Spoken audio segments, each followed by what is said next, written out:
This video was to accompany the Cisco Netacad Switching, Routing, and Wireless Essentials course. This video covers Module 5, STP Concepts. In Module 5, we will be looking at the purpose of STP, STP operations, and the evolution of STP. 5.1, the purpose of STP. STP came about because with the redundancy in Layer 2 switching, we're going to look at loops in a Layer 2 network, and this section briefly explains how Spanning Tree Protocol, or STP, works. Redundancy is important and part of a design for eliminating single points of failure and preventing disruption of a network service.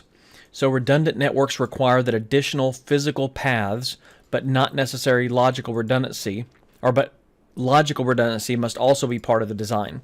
So having alternate physical paths for data to traverse or move around the network makes it possible for users to access network resources despite paths being disrupted.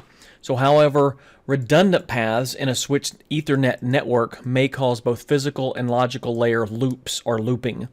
So Ethernet LANs require a loop-free topology with a single path before or between any two devices.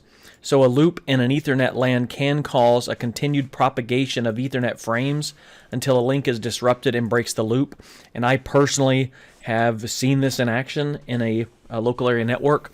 One of my students plugged their laptop into a data jack to get internet, and when they unplugged their laptop and plugged the regular LAN Ethernet connection back in, they plugged it into the wrong port, and the network administrator on our campus did not have STP in place, and it caused a cascade failure over a few hours until they finally figured out that it was coming from the classroom I had been teaching in. So they had to then put methods in place to resolve that loop and the cascade failure. So Spanning Tree Protocol, or STP, is a loop prevention network protocol. It allows for redundancy while creating a loop-free Layer 2 topology. So STP logically blocks physical loops in a Layer 2 network, and it prevents frames from circling the network forever. So it keeps them from coming around. The protocol will block them from looping around and causing a cascade failure. STP does compensate for a failure in the network by recalculating and opening up previously blocked ports.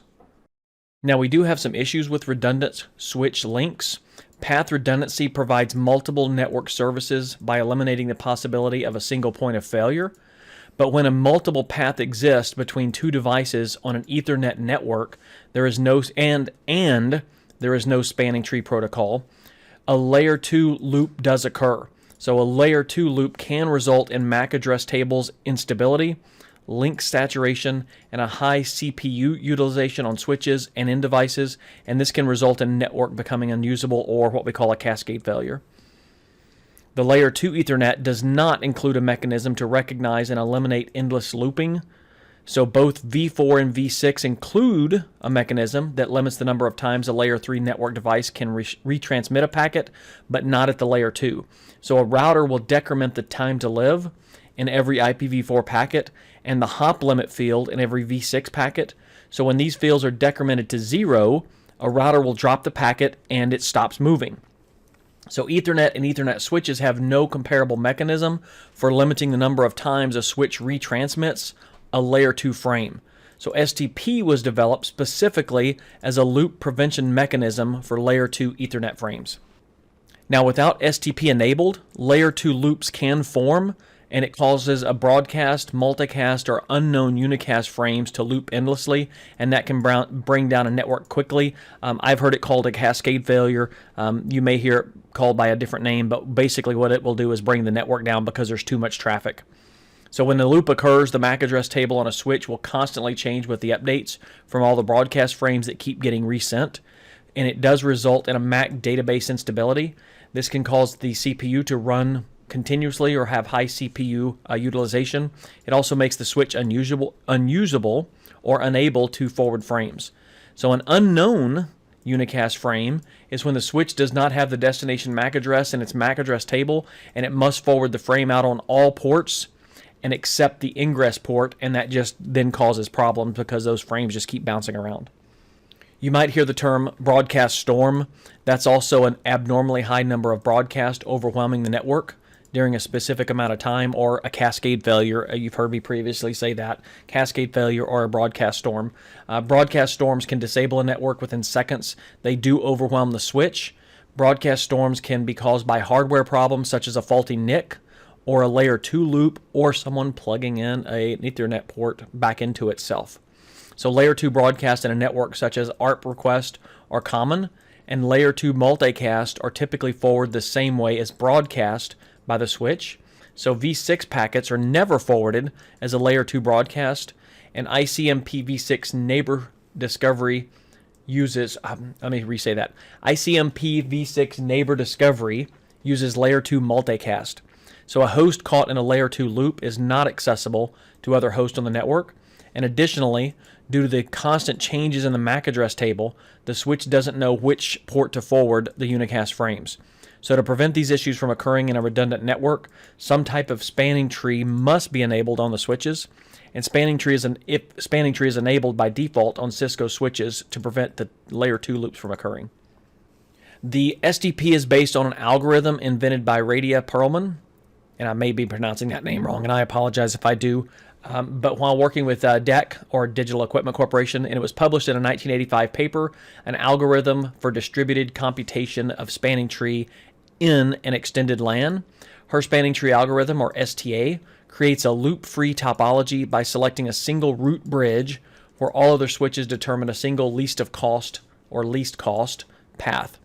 SDP prevents loops from occurring by configuring a loop-free path through the network using a strategically placed blocking state ports. The switches running SDP are able to compensate for failures by dynamically unblocking the previously blocked ports and permitting traffic to traverse the alternate paths. So how does the STA create a loop-free topology? It's selecting a root bridge. The bridge switch is the reference point for the entire network to build a spanning tree around. It blocks redundant paths. SDP ensures that there's only one logical path between all destinations on the network by intentionally blocking redundant paths that could cause a loop. So when a port is blocked, user data is prevented from entering or leaving that port. It creates a loop-free topology. A blocked port has the effect of making that link a non-forwarding link between the two switches. This creates a topology where each switch has only a single path to the root bridge, and it's similar to branches on a tree that connect to the root of the tree. It also recalculates in case of link failure. The physical paths still exist to provide redundancy, but these paths are disabled to prevent the loops from occurring. So if the path is ever needed to compensate for a network cable or a switch failure, STP recalculates the paths and unblocks the necessary ports to allow the redundant path to become active. And STP recalculations can also occur anytime a new switch or new interswitch link is added into the network. 5.2 STP operations. Now there's a 4-step process to build a loop-free topology with STP. It elects a root bridge, it elects the root ports, it elects a designated ports, and then it elects an alternate or blocked ports. So during STA and STP functions, switches use bridge protocol data units, or BPDUs, to share the information about themselves and their connections. So these BPDUs are used to elect the root bridge, root port, designated ports, and alternate ports, and you are going to need to know what a BPDU is and basically have an understanding of that a bridge protocol data unit is a BPDU, and you should be able to briefly explain what it is and what it does on an exam. So each BPDU contains a bridge ID. That identifies which switch sent the BPDU. The BID is involved in making many of the STA decisions, including root bridge and port roles. And the BID, or BID, contains a priority value, the MAC address of the switch, and an extended system ID. The lowest BID value is determined by the combination of these three fields. You have bridge priority. The default priority value for all Cisco switches is the decimal value of 32768. The range is 0 to 61440, and it goes in increments of 4096. A lower bridge priority is preferable, and a bridge priority of 0 takes precedence over all other bridge priorities. You also have the extended system ID. The extended system ID value is a decimal value added to the bridge priority value in the bid to identify the VLAN for this BPDU. And then you have the MAC address. When two switches are configured with the same priority and have the same extended system ID, the switch having the MAC address with the lowest value, expressed in hexadecimal, will have the lower bid. Now, step 1, electing the root bridge. The STA designates a single switch as the root bridge and uses it as a reference point for all path calculations. So switches exchange their BPDUs to build the loop-free topology, beginning with selecting their root bridge. And then all switches in the broadcast domain participate in the election process. It's a democracy. So after a switch boots, it begins to send out BPDU frames every 2 seconds. And these frames contain the bit. It's getting funny saying BPDU over and over and over again. So these BPDU frames contain the bid of the sending switch and the bid of the root bridge, known as the root ID. So then the switch with the lowest bid will become the root bridge. So at first, all switches declare themselves as the root bridge. It's not a democracy at that point. And with their own bid set as the root ID, and eventually the switches learn through the exchange of BPDUs who's going to be in charge and which switch has the lowest value, and they agree that that's going to be the one root bridge. Now, there is an impact of default bids. Because of the default bid is 32.768, it is possible for 2 or more switches to have the same priority.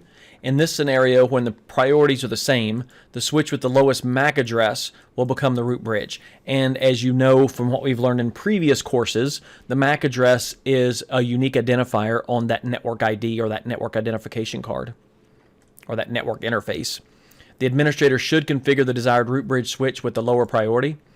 If you know which switch you want to be the root bridge, then just go ahead and put a lower priority on that one. In the figure, all switches are configured with the same priority of 32.769.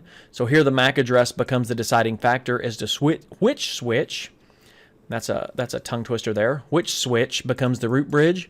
The switch with the lowest hexadecimal MAC value is the preferred root bridge.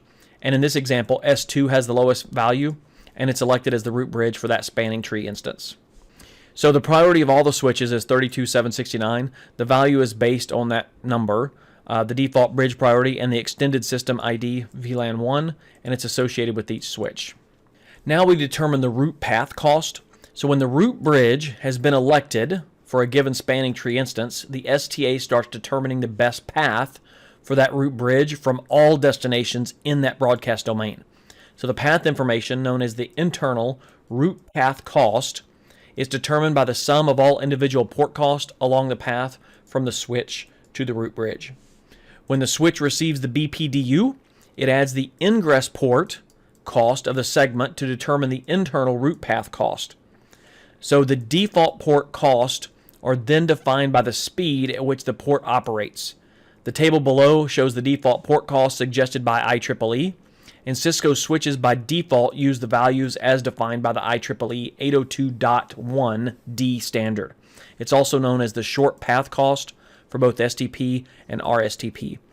And then all those switch ports have a default port cost associated with them. The port cost is configurable. So the ability to configure individual port cost gives the administrator the flexibility to manually control the spanning tree paths to the root bridge. And here's the table down here. Next, we're going to elect the root ports. So after the root bridge has been determined, the STA algorithm is used to select the root port, and every non-root switch will select one root port, and that one root port is a port closest to the root bridge in terms of overall cost to the root bridge. This overall cost is known as the internal root path cost. So the internal root path cost is equal to the sum of all the port costs along the path to the root bridge, as shown in the figure. Paths with the lowest cost become preferred, and all other redundant paths are blocked. And so in the example we're looking at on the right-hand side here, the internal root path cost from S2 to the root bridge S1 over path 1 through 19, while the internal root path cost over path 2 is 38. So because the path 1 has a lower overall cost to the root bridge, its preferred path, and F0/1 becomes the root port on S2. Now we elect designated ports. So every segment between two switches will have one designated port, and the designated port is a port on the segment that has an internal route path cost to the route bridge. In other words, the designated port has the best path to receive traffic leading to the route bridge. What is not a route port or a designated port becomes an alternate or blocked port. So all ports on the route bridge are designated ports. If one end of a segment is a route port, the other end is a designated port. And so all ports attached to the end devices are designated ports. And on segments between two switches, where neither of the switches is the route bridge, the port of the switch with the least cost path to the route bridge is a designated port. Now, if a port is not a route port or a designated port, it becomes an alternate or a backup port.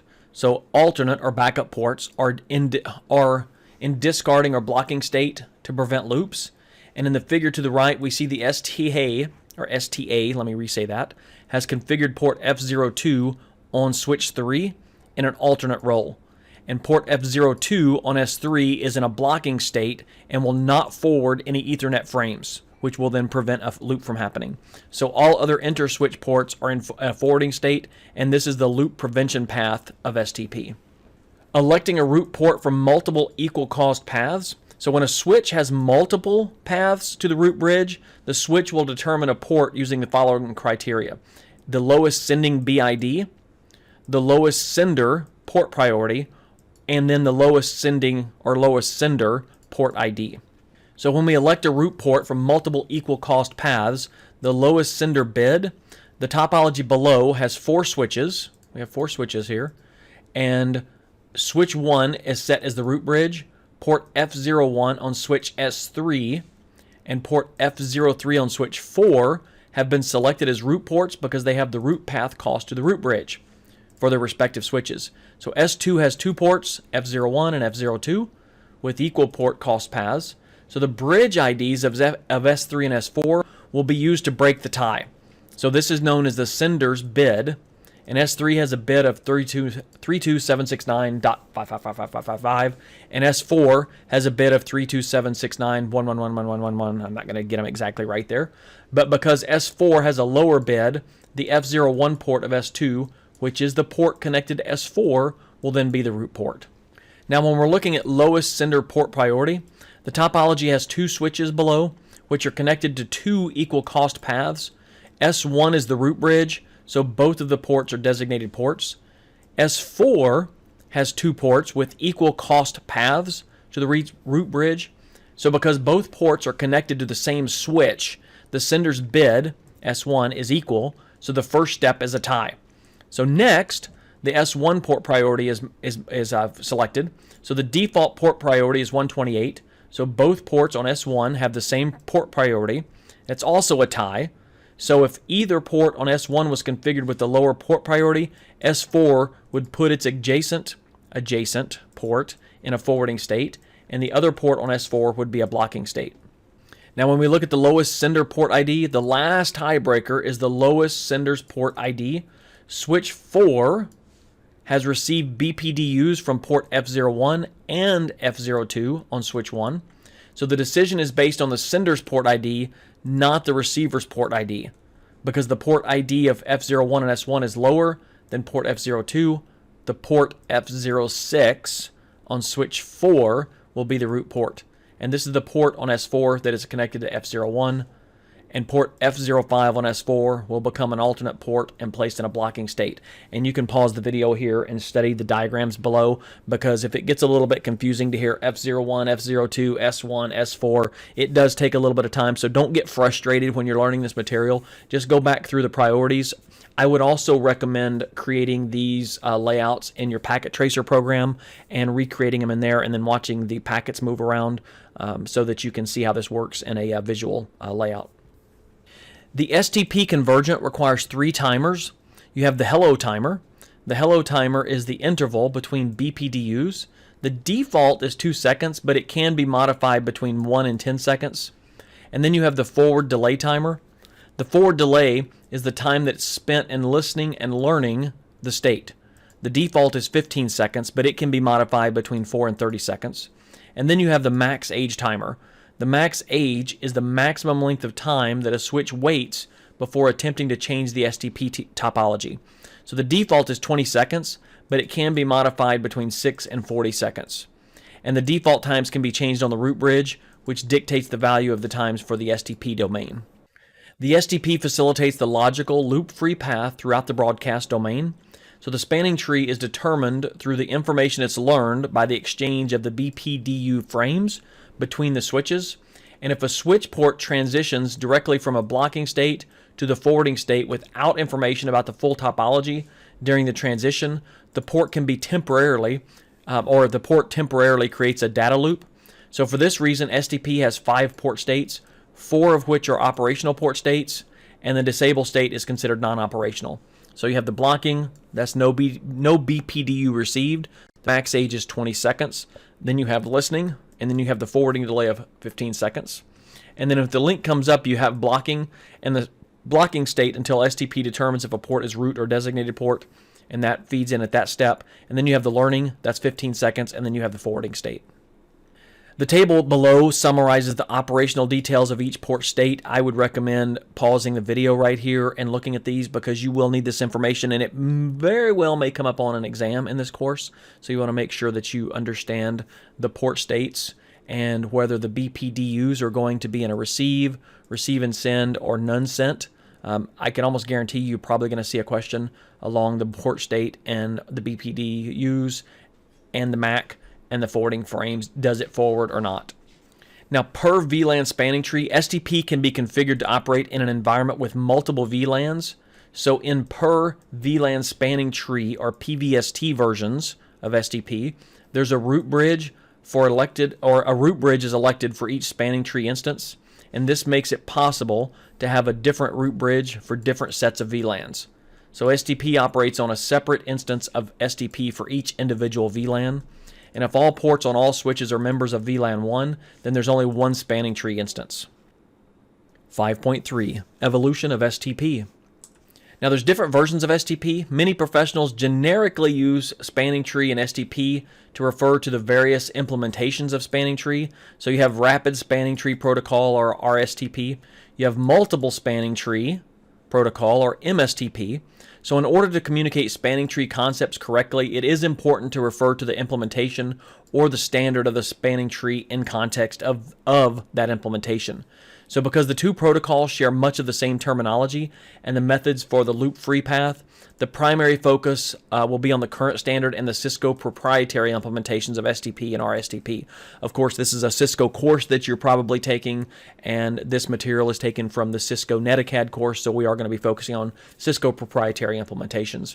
So Cisco switches running iOS 15.0 or later run the PVST Plus by default, and this version incorporates many of the specifications of IEEE 802.1d-2004, so such as alternate ports in place of the former non-designated ports, and switches must be explicitly configured for rapid spanning tree mode in order to run the rapid spanning tree protocol.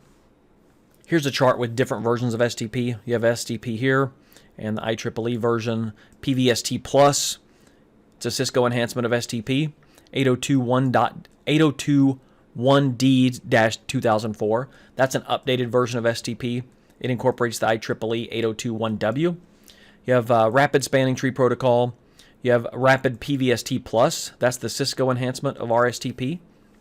You have MSTP. That's Multiple Spanning Tree Protocol. And MST, which is Multiple Spanning Tree. It's a Cisco implementation of MSTP. It provides for up to 16 instances of RSTP. RSTP, or IEEE 802.1w, supersedes the original 802.1d while retaining backwards compatibility. The 802.1w STP terminology remains primarily the same as the original IEEE 802.1d. In STP terminology, most parameters have been left unchanged. Users that were familiar with the original STP standard can easily configure RSTP. So the same spanning tree algorithm is used for both STP and RSTP. Now, RSTP increases the speed of the recalculation of the spanning tree when the layer 2 network topology changes, and RSTP can achieve much faster convergence in a properly configured network, sometimes as little as a few hundreds of a millisecond. So if a port is configured to be an alternate port, it can immediately be changed to a forwarding state without waiting for the network to converge or to sync up. And there's a note about PVST Plus. It's the Cisco implementation of RSTP on a per VLAN basis. And with Rapid PVST Plus, an independent instance of RSTP runs on each VLAN. And on these charts here, we see there are only 3 port states in RSTP that correspond to the 3 possible operational states. You have blocking, listening, and merged into a unique 802.1d discarding state. Root ports or designated ports are the same for STP and RSTP. However, there are 2 RSTP port roles that can correspond to the blocking state of STP. So in STP, a blocked port is defined as not being the designated port or root port, and RSTP has 2 ports for that purpose. The alternate port has an alternate path to the root bridge, and the backup port is a backup to the shared medium such as a hub. So a backup port is less common because hubs are now considered legacy devices. I see them very rarely used. I actually do still have a hub that I have. It's a faster hub, and I use it for a very specific reason, and to be able to connect a couple of different devices. But it's not normally something you would purchase and put into a network anymore. The PortFast and BPD UGuard. So when a device is connected to a switch port, or when a switch powers up, the switch port goes through both the listening and learning states. So each time waiting for the forward delay timer to expire. So this delay is 15 seconds for each state for a total of 30 seconds. So this can present a problem for DHCP. If the DHCP clients are trying to discover a DHCP server, because the DHCP process may time out. So the result is that an IPv4 client will not receive a valid IPv4 address. So when a switch port is configured with PortFast, that port transitions from blocking to forwarding immediately. So that avoids the 30-second delay. And you can use PortFast on access ports to allow devices connected to those ports to access the network immediately. So PortFast should only be used on access ports. If you enable PortFast on a port connecting to another switch, you risk creating a spanning tree loop. So PortFast enabled switch ports should never receive BPDUs, because that would indicate that the switch is connected to the port and potentially causing a spanning tree loop. Cisco switches support a feature called BPDU guard. So when that's enabled, it immediately puts the switch port in an error disabled or error disabled. You'll see it error disabled, but that's an error disabled state upon receipt of the BPDU. And this protects against potential loops by effectively shutting down the port. So the administrator must manually put the interface back into service when that happens. Now, over the years, organizations required greater resiliency and availability in their LANs. So Ethernet LANs went from a few interconnected switches connected to a single router to a maze, or sometimes many, sophisticated networks. They were designed with access, distribution, and core layer switches. So depending upon the implementation, layer 2 may include not only the access layer, but also the distribution or even the core layers. So those designs may include hundreds of switches with even hundreds or thousands of VLANs. So STP has been adapted and added redundancy and complexity with enhancements as part of the RSTP and the MSTP. So an important aspect to the network design is fast and predictable convergence or synchronization when there's a failure or change in the topology. So spanning tree does not offer the same efficiencies and the predictabilities provided by routing protocols at the layer 3. So layer 3 routing allows for redundant paths and loops in the topology without blocking ports. So for that reason, some environments are transitioning to layer 3 everywhere except for where devices connected to the access layer switch. In other words, the connections between access layer switches and distribution switches would be layer 3 instead of layer 2. Now, what did we learn in this module? I'm not going to read down through every one of these here. I'm going to let you pause the video here, but this is a recap of what we've covered in this module. Here we have screen 2 and the last one.